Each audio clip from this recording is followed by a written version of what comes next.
The majority of liberal arts colleges across the United States have boasted diverse student bodies for decades, and many students cherish that as an essential part of their education.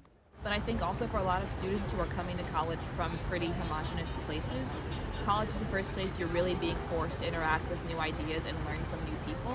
And I think some of my best experiences in college have been with people who I have very little in common with in terms of background. And I think that's so important, and a whole generation of students is going to lose that ability to learn laterally and not just from their professors when you create a more homogenous student base.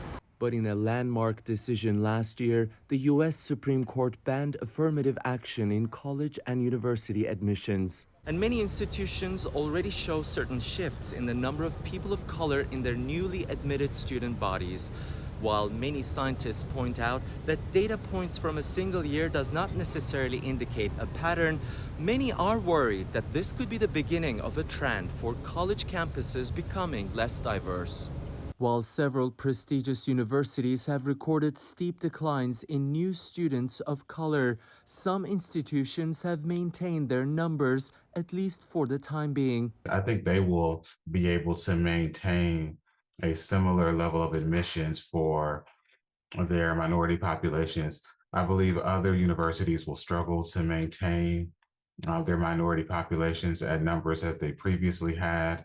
And so to project 5 years into the future, I think across the country, we will begin to see more broad declines in minorities who are accepted into certain institutions. The highly divisive Supreme Court decision was also criticized by President Joe Biden. Because the truth is, we all know it, discrimination still exists in America. Discrimination still exists in America. Supporters of the Supreme Court decision argue race-conscious admissions mostly favors the most privileged students within the minority group, and that it can lead to discrimination against other groups.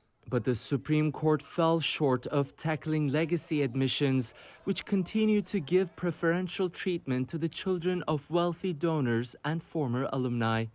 Ediz, Tiyansan, CGTN, Los Angeles.